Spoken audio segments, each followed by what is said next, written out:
propice pour l'action du Saint-Esprit et que le Saint-Esprit nous parle au nom de Jésus. Amen. Amen. Nous pouvons nous asseoir. Le verset 18 déclare ici que l'empereur Assuérus aima Esther plus que toutes les autres femmes. Et Esther gagna sa faveur et sa bienveillance mieux que toutes les autres jeunes filles. Alors il mit sur la tête d'Esther la couronne impériale et la fit proclamer impératrice à la place de Vachi. Dans ce texte, ou dans ce dernier verset, je vois deux éléments très importants. Le premier, il s'agit ici d'une femme qui est choisie parmi tant d'autres, d'une fille qui est choisie parmi tant d'autres. Et le deuxième aspect que je vois ici est le remplacement d'une femme à la place d'une autre. Amen. Amen. Donc je vois ici deux faveurs, deux éléments importants dans la vie d'Esther. Un, elle a été choisie parmi d'autres femmes. Et deux, elle remplace une qui était à cette place-là. Et la question que nous pouvons nous poser, et à laquelle nous allons tenter de donner une explication ou une réponse, pourquoi alors à la place de Vachi? Pourquoi remplacer Esther à la place de Vachi?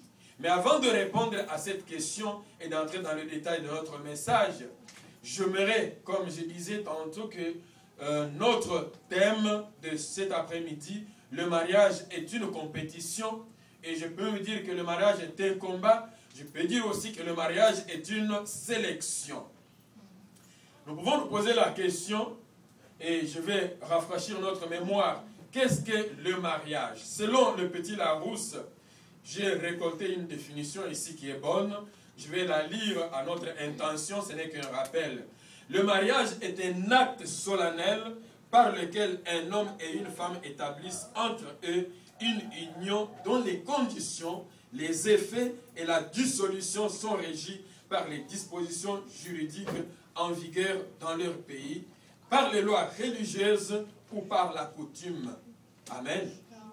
Et on continue encore, on dit que le mariage peut être aussi défini comme étant une cérémonie organisée à l'occasion de la célébration de cette union. Et lorsque nous parcourons la Bible, et même dans le dictionnaire Petit Larousse, on nous montre aussi qu'il y a une étape ou une chose importante qui est liée au mariage, et cela s'appelle la dot. La dot, vous serez surpris quand je vais lire la définition que j'ai trouvée ici dans le Petit Larousse. On dit que la dot est l'ensemble des biens qu'une femme apporte en se mariant. Une femme. Amen. Je relis parce que je crois que vous n'avez pas tiré l'attention. Je dis, la dot est l'ensemble des biens qu'une femme apporte en se mariant.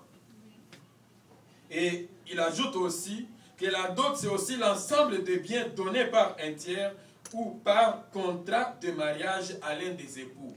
Ça signifie que la dot peut être donnée à la femme, c'est-à-dire à la famille de la femme ou à la femme, tout comme la dot peut être donnée aussi à l'homme ou à la famille de l'homme. Amen. Amen. Est-ce que vous le saviez? Non. Amen. Mais je vais vous dire, oui, c'est une vérité.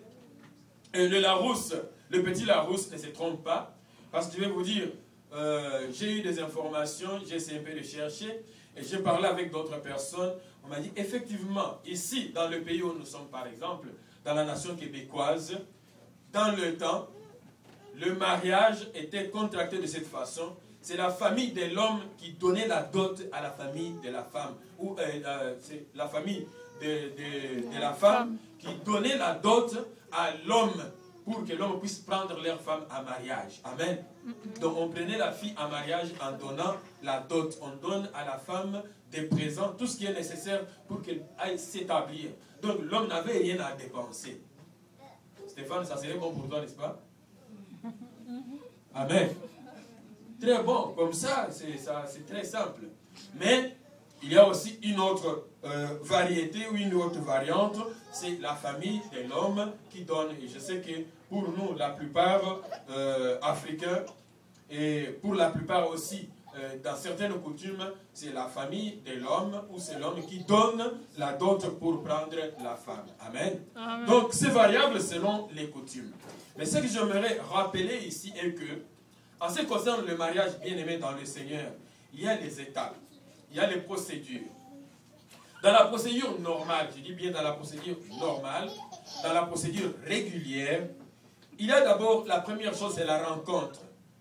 L'homme et la femme se rencontrent, et une fois cette rencontre-là est faite, on peut parler maintenant déjà de la période qu'on appelle les amitiés, la période des fiançailles, et dont la durée n'est pas déterminée ni dans la Bible, ni dans la législation, parce qu'il n'y a pas de législation pour les fiançailles.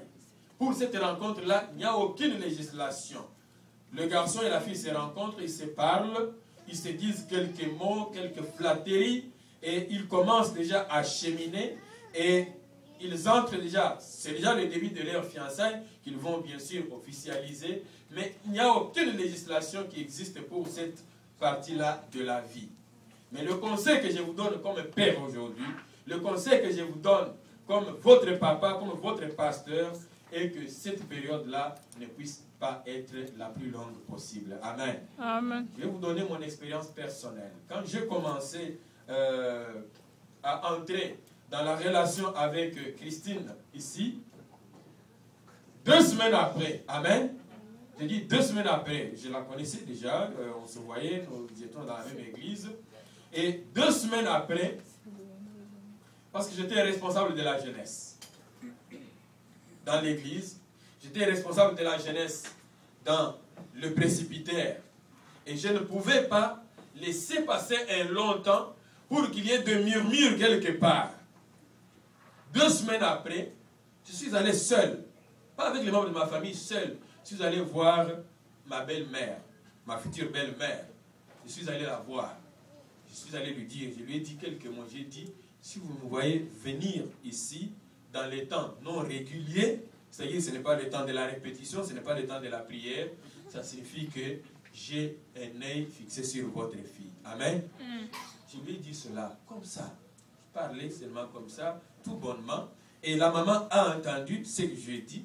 Et chaque fois que je pouvais aller là-bas, le problème ne se posait pas. Si je pouvais parler avec elle, même juste après la répétition de la chorale, ou après le temps de prière, je parle avec elle, je ne me sentais pas vraiment condamné à quelque chose.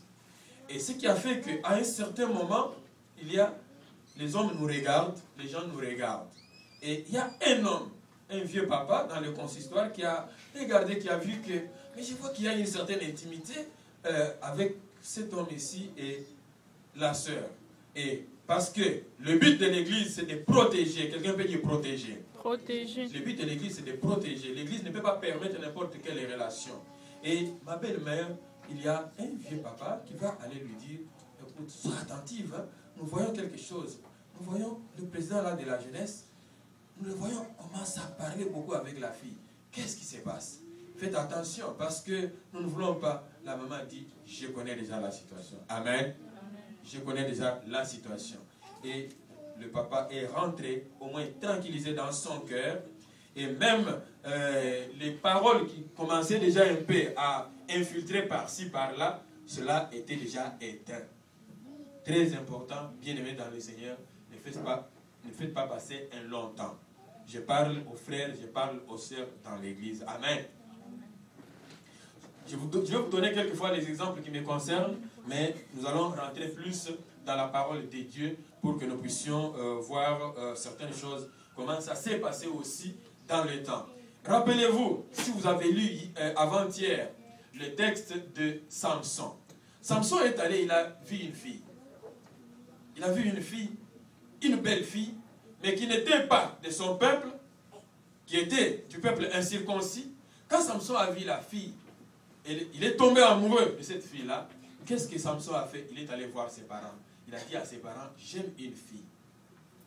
Et nous devons aller pour que je puisse prendre cette fille-là en mariage. Et les parents lui ont dit non. Cette fille-là est une fille incirconcise. Elle est une fille de la nation païenne. Est-ce qu'il n'y a pas de filles dans votre nation ici? Il n'y a pas de filles dans votre peuple ici pour que tu puisses te marier là-bas? Tu dois aller là. Il dit non, moi j'ai vu là-bas. Et vous connaissez un peu l'histoire.